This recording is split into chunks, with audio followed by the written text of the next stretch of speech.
I knew something was off. The second I walked into that conference room and saw my calendar was completely cleared. No messages, no reminders, just a single line scheduled for 9 in the morning. Check in with Sabrina, human resources joining. In the corporate world, that is not a friendly catch-up. That is a guillotine appointment wrapped in polite language. I shut the heavy glass door, looked at the empty leather chairs, and realized they were not running late. I was early, and it was entirely by design. Let us rewind before this powder keg went off. 12 years. That is how long I gave them.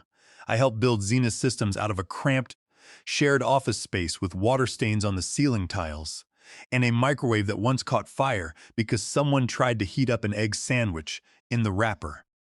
I still remember the night I pushed our first line of production code at 3:27 in the morning with greasy hair and a laptop battery that was 90% dead. We had no venture capital, no fancy user interface, and no backup plan. All we had was stubbornness and too many energy drinks. We built a software platform that scaled faster than our headcount. As for me, I was the one duct taping the backend with every midnight patch and critical database fix. They used to call me the anchor back then. Edward, the silent engine. Edward, the engineer who never missed a single deadline. Edward, the developer who was too valuable to replace. But it is funny how quickly too valuable becomes too difficult once the founder's daughter decides she wants to be seen as the new visionary. Anyway, fast forward to last quarter. I was still running point on system architecture, but the invitations to leadership syncs started disappearing.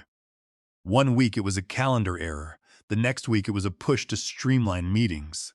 Suddenly, I was excluded from product briefings and left off roadmap updates. My Slack messages were met with thumbs-up emojis and then total silence. I did not need a whiteboard to see the writing on the wall. Sabrina, the founder's daughter, had officially taken control. She was 34, had a Stanford MBA, and had never written a single line of code in her life, but she had strong opinions about user journeys and loved to say that data was the new oil during company-wide meetings. I did not dislike her at first. She was energetic and wore heels that could double as defensive weapons. But slowly, her energy started replacing our collective experience. Seasoned team leads were replaced by candidates with shiny online profiles. The company culture shifted from getting things done to creating a vibe. I was not part of that vibe. I played along, though. I did not push back. I did not protest when Sabrina brought in her former roommate as the vice president of brand alignment. I did not roll my eyes in meetings. I just kept doing what I had always done, solving difficult technical problems with logic and patience. Then came the corporate rebrand. New logos, new slogans, and a very public push to highlight fresh voices. I was no longer asked to contribute to the engineering blog. I became a ghost in the system, still fixing things at 2 in the morning when the database broke, but otherwise invisible. Until that human resources calendar invite appeared. The night before that meeting, I found myself opening a secure folder on my personal drive. I had not touched it in a decade. Founding documents from 2011 buried deep in my private cloud archive beneath old cap table spreadsheets and incorporation letters. Something about the silence at the office, the way I was being quietly erased, stirred a memory. I recalled a clause, a very specific one, written back when our lawyers were still inexperienced and we all thought equity was magic. I did not even read the document that night. I just stared at the file name for an hour and bookmarked it. I did not know why my intuition told me to keep it close, but it did, and my intuition is rarely wrong. The next morning, Sabrina walked into the conference room like she was auditioning for a leadership reality show. She had that smug look that only people about to make a massive mistake with absolute confidence ever have. Her heels clicked like a countdown as she crossed the room, not even looking at me until she sat down. A nervous assistant named Sally fumbled with a packet of papers, looking like she wanted to find the nearest exit. I did not move. I just sat with my hands folded, calm and prepared. Sabrina cleared her throat and thanked me for making the time. I wanted to point out that she had scheduled this over my team stand-up, but I remained silent. We have been reviewing team feedback and overall culture alignment, Sabrina began, using a rehearsed tone that felt entirely hollow. I tilted my head. Culture alignment. She smiled, ready for her cue. There have been consistent concerns about your adaptability, she says, specifically your reluctance to embrace our new agile methodologies and an overall resistance to collaborative evolution. Translation: I did not flatter her on Slack, and I called out her friend's terrible board structure last month. Sally from HR chimed in, saying they wanted to foster a safe environment where everyone felt heard. I wondered if that included the person who built the platform. Apparently not. Sabrina slid a thick white envelope across the table. This is your exit package, she said. Your termination is effective immediately. I looked down at the thick white envelope resting on the polished walnut conference table. There was no negotiation, no prior warning, and no discussion of severance terms. It was a cold, calculated severing of ties. This was not a sudden decision based on my performance. This was a pre-planned, systematic removal. The room suddenly felt heavy with the scent of cheap perfume and corporate fear. Sabrina smiled, her expression filled with a false sense of triumph. I know this is difficult to hear, she said, but we truly appreciate your past contributions. I could have laughed out loud, but I chose to remain completely silent instead. I looked her directly in the eye, picked up the envelope, placed it neatly inside my leather bag, and stood up. I will pack my things, I said simply. There were no emotional outbursts, no pleas for fairness, and no speeches about my 12 years of loyalty, blood, sweat, and sleepless nights. I remained calm and completely in control. Sabrina blinked, visibly disappointed that she did not get the dramatic scene she had anticipated. Sally opened her mouth, likely to offer some standard HR script about transition support. But I was already heading toward the door. I walked through the main office, past the rows of desks where the engineers sat. I pretended not to notice their glances. I walked past the product team who used to rely on me daily, but now stared at their screens, hoping that if they did not look up, they would not be next. One colleague, Eric from the infrastructure team, looked up and mouthed the words, "What is happening?" I merely gave him a single firm nod. Back at my desk, I began packing my personal items. I did not rush, and I did not make a show of it. I packed 2 glass awards for Architect of the Year, a framed photo of the founding team from our early launch party, and a small rubber stress toy shaped like a server rack. I left the company-branded notebook and the cheap plastic mug. I did not want any trivial souvenirs from this place. Then, I did something that likely appeared to be an oversight to anyone watching.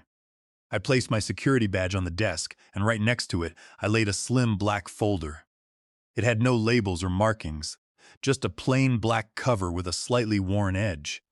I did not say a word to anyone. I walked out of Zenith Systems, knowing they believed this was the end of the line for me. They had no idea that I knew exactly where the foundation was vulnerable, and that I had kept every single receipt. The news of my departure hit the internal Slack channels like a match dropped on dry wood. I could almost hear the digital alarm bells ringing across the office. The general announcements channel went completely silent, but the private messages were buzzing with questions. Everyone was suddenly desperate to know what had occurred. Some people reacted quickly, particularly those who owed Sabrina favors or wanted to remain in her good graces. They posted generic messages, wishing me the best in my future endeavors, complete with forced smile emojis that practically shouted their own fear of being fired. A few engineers posted sad emojis, but the real discussions were happening in locked channels and private video calls. The whispers were not about my legacy, but about how rapidly and quietly the company had removed a co-founder. There was no official announcement, no company-wide thank you, just sudden erasure. Sabrina was not about to let the silence dictate the narrative.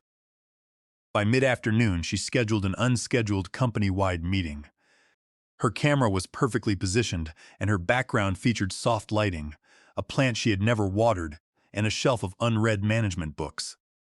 She smiled like she had just achieved a major victory. "Hi everyone," she chirped. "I want to take a moment to share some exciting updates. In the corporate world, exciting always means someone is about to get hurt. As part of our leadership alignment, we have made the difficult decision to part ways with Edward, our former lead architect," she said. Former lead architect, as if I had not built the code before the company even had a name. She thanked me briefly, then shifted her gaze to her notes. "To move forward with our growth, we need leadership that is agile and aligned. Dead weight slows down our speed. And there it was. She did not say the words directly, but the implication was clear. I was dead weight. I watched the recording later, sitting in the driver's seat of my 2015 Honda, the car I never upgraded because I had poured all my resources into Zenith Systems. I did not scream. I opened my laptop on the passenger seat and connected to my phone. It took only seconds to locate the file. It was labeled Article 7. This was the clause from our original shareholder agreement, drafted when we were young and naive. It stated in plain language that the founding technical officer could not be involuntarily terminated without the unanimous written consent of all registered investors. If that consent was not obtained, all core intellectual property authorizations would immediately revert to the founder under Title 17, United States Code, Section 106. I drafted a message to my lawyer, Naomi, with the subject line to activate Article 7. I attached the documents and a screenshot of Sabrina's announcement, then hit send. Sabrina did not waste any time. Less than 72 hours after my termination, she was on a stage at a technology conference, announcing that Zenith Systems was in final negotiations to be acquired by Nexus Technologies. Nexus was a massive data conglomerate known for buying startups, absorbing their intellectual property, and letting the original teams go. The rumored purchase price was $220 million. The number was being discussed in investor circles, leaked to the press, and whispered among employees who were calculating what their stock options might be worth. I knew this was not about the money for Sabrina. It was about her legacy. She wanted to prove she could deliver a massive exit, to be the one standing on the stage taking credit for the company's success. But there was one critical detail she had overlooked: the due diligence process. The tech media covers acquisitions like weddings, but behind the scenes, there is a team of corporate lawyers and risk analysts reviewing every document ever signed. They examine cap tables, vesting schedules, and intellectual property agreements. A week after Sabrina's announcement, a senior counsel from the Nexus legal team named Audrey began making detailed requests. She asked for the complete equity signatory archives, documentation of founder exits, and verification of intellectual property ownership. During this time, I remained completely silent. I did not post on professional networks, I did not write articles about my departure, and I did not reply to messages from former colleagues. I let my accounts remain inactive. I knew Sabrina had her team monitoring my public activity, waiting for a reaction. My silence was far more disruptive, because it created uncertainty. Meanwhile, Sabrina continued her presentation meetings with Nexus, boasting about the scalable infrastructure that I had spent 12 years designing. She spoke about our flexible system architecture as if she had built it herself, spinning my years of labor into a pitch deck. But in the background, Audrey and her legal team kept digging. They requested to review the original 2011 shareholder agreement. Sabrina dismissed the request, telling them that the documents were outdated and immaterial. But Audrey persisted, copying the lead investor on her next communication. That was when a third request arrived, containing a list of specific questions. The legal team wanted confirmation of a formal board vote for my removal, and they demanded written proof that investor consent was unanimous. I knew Sabrina was beginning to panic because she suddenly posted a group photo online, claiming the company's future was brighter than ever. It was a clear attempt to project stability, but her team was already uncovering the truth. The lead investor's representative, Nolan, had been copied on the email chain. Nolan was not a typical corporate suit. He had been present during our initial funding round in 2011. He was the one who insisted on including Article 7 to protect the technical foundation of the company. He knew exactly why the clause existed, and he realized that if Sabrina had fired me without unanimous consent, she had triggered a massive legal conflict.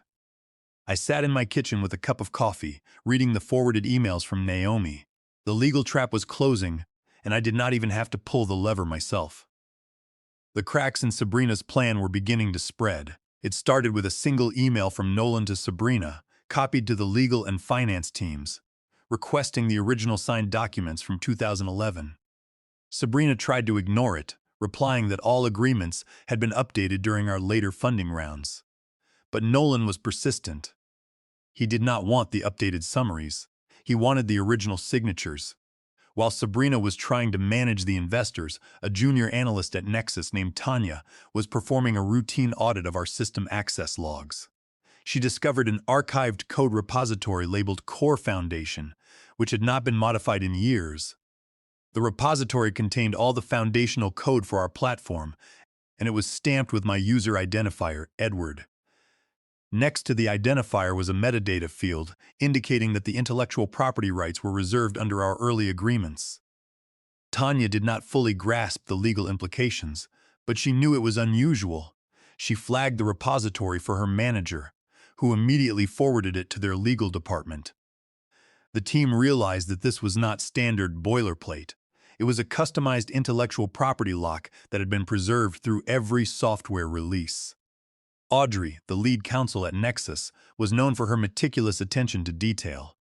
She had overseen dozens of acquisitions, and she knew that a single unresolved copyright dispute could tie up a company in litigation for years.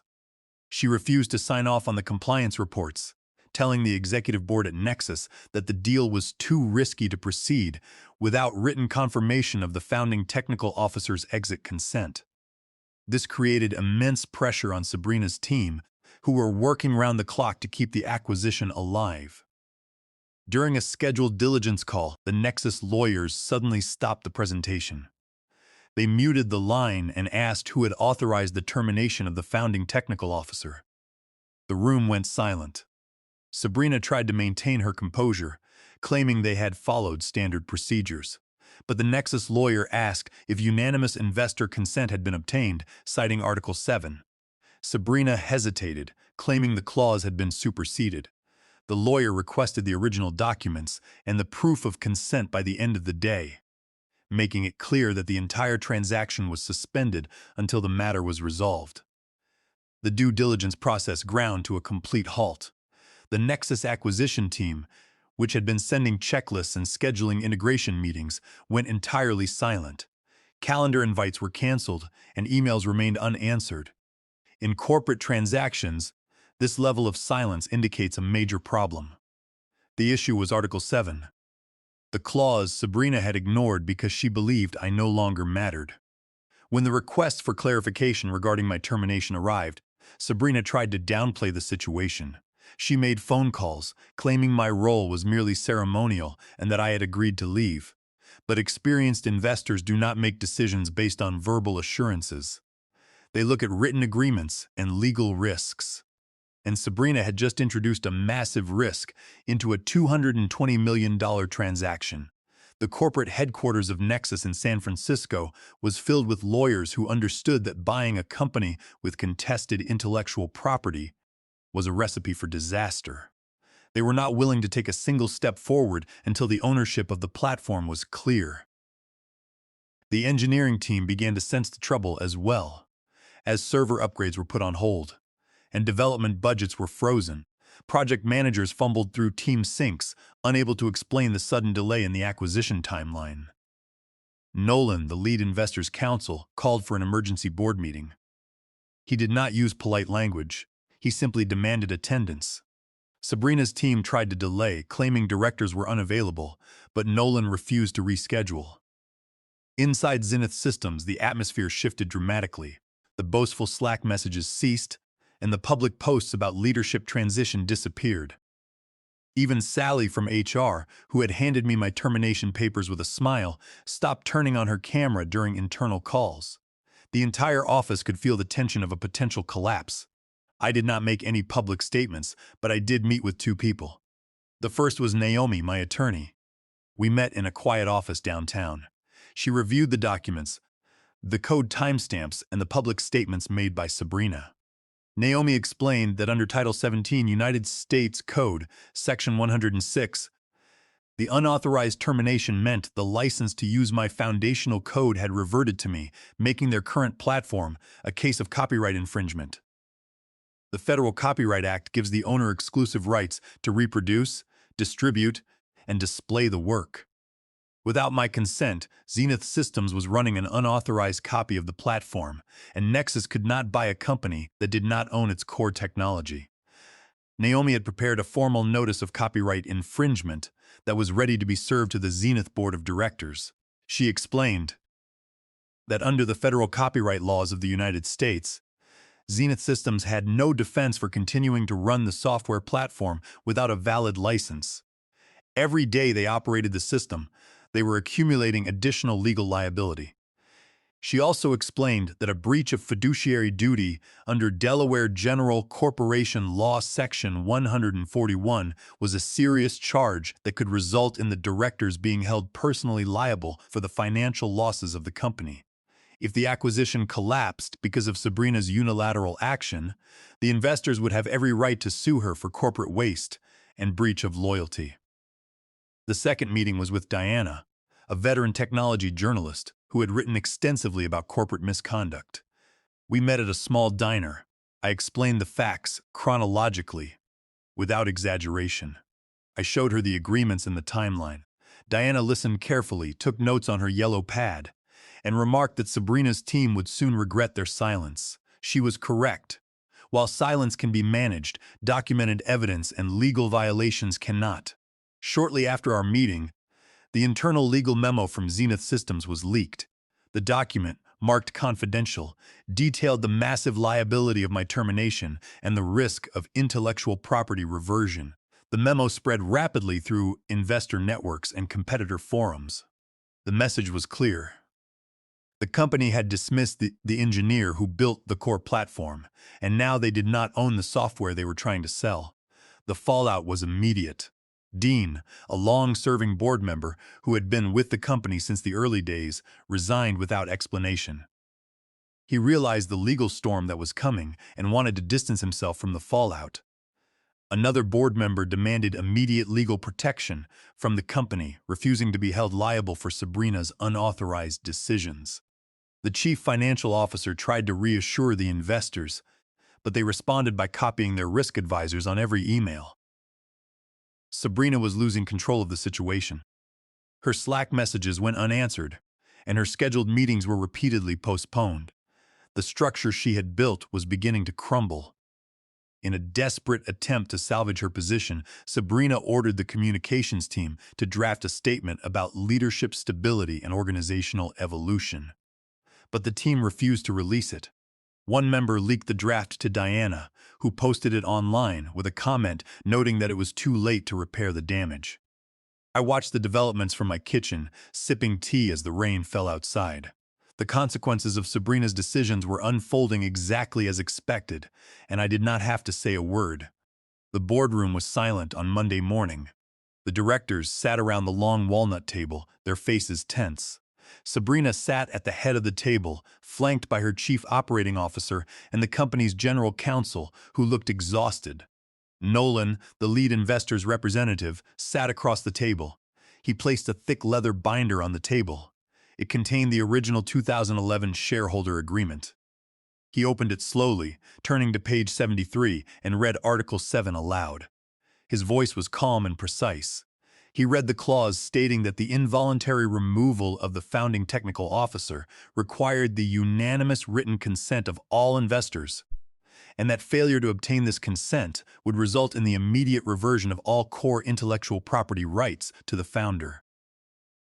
He looked up, letting the words settle in the quiet room. Sabrina attempted to argue, claiming that my signature on the exit package implied consent. Nolan corrected her, stating that signing an exit package under pressure did not constitute the unanimous investor consent required by the agreement. He explained that by terminating me unilaterally, she had triggered the immediate reversion of the intellectual property. This meant Zenith Systems no longer had the legal right to use the foundational code that ran their platform, and any continued use constituted copyright infringement under Title 17. United States Code, Section 106. Furthermore, Nolan stated that her actions constituted a breach of fiduciary duty under Delaware General Corporation Law Section 141, exposing her to personal liability for corporate waste. Nolan placed a draft of the copyright infringement lawsuit on the table, alongside a copy of the licensing agreement that my attorney had prepared. The licensing agreement was strict. It required the immediate removal of Sabrina and her senior leadership team, a restructuring of the board, and a formal apology. If they refused, we would proceed with the lawsuit immediately. The directors read through the terms, realizing they had no leverage left. The general counsel did not attempt to defend her actions. He stood up and explained that under Delaware corporate law, if the company continued running the platform without a valid license, they would face immediate copyright litigation, which would destroy the acquisition. The statutory damages under federal law would be catastrophic, and Nexus would walk away from the deal instantly. The chief operating officer leaned back, looking defeated. Sabrina's face paled as she realized the severity of the situation. She asked how they could resolve the issue, suggesting they offer me more stock or a financial settlement. Nolan informed her that I had already spoken with the acquiring company's legal representatives and that I was not interested in a simple settlement. He explained that I had offered to license the intellectual property back to the company, but only on the condition that the current leadership was removed, starting with the chief executive officer. The board members looked at each other, realizing that the $220 million deal was dead unless they met my demands. The chairman of the board spoke, asking how quickly they could formalize the transition. Sabrina was stunned, accusing them of turning against her leadership. She threatened to call her father, the founder of the company, but Nolan pointed out that even her father had already voted in favor of the transition because he did not want to lose his entire investment. Her father refused to support her once he realized the legal implications of the copyright reversion. The board voted unanimously to place Sabrina on administrative leave, effective immediately, and to initiate the transition process. As Sabrina was escorted from the building by security, she carried a single box of personal belongings, including her unwatered plant and her books. She did not receive a farewell video or a public expression of gratitude. She left quietly, just as she had expected me to do. The news of her removal spread through the office within minutes, and the Slack channels that had been filled with corporate tension suddenly became quiet with relief. Eric and the other engineers sent me messages, expressing their gratitude that the system and their jobs were safe. The interim chief executive officer called me that afternoon to apologize and arrange a meeting to finalize the licensing agreement. The acquisition by Nexus Technologies was completed shortly thereafter, with a revised offer that included a significant licensing agreement for my intellectual property valued at 3 times my original stake. I received the formal documents in my kitchen, along with a request to serve as a technical advisor to the new management team. I reviewed the contract, signed my name, and closed the laptop. The platform I had built was secure. The company was under new leadership, and the rights were officially returned to my control. I did not celebrate with a grand speech or a public announcement. I simply poured a fresh cup of coffee and watched the morning sun light up the room. The transition was complete, the documents were signed, and the silent engine of the company was finally recognized.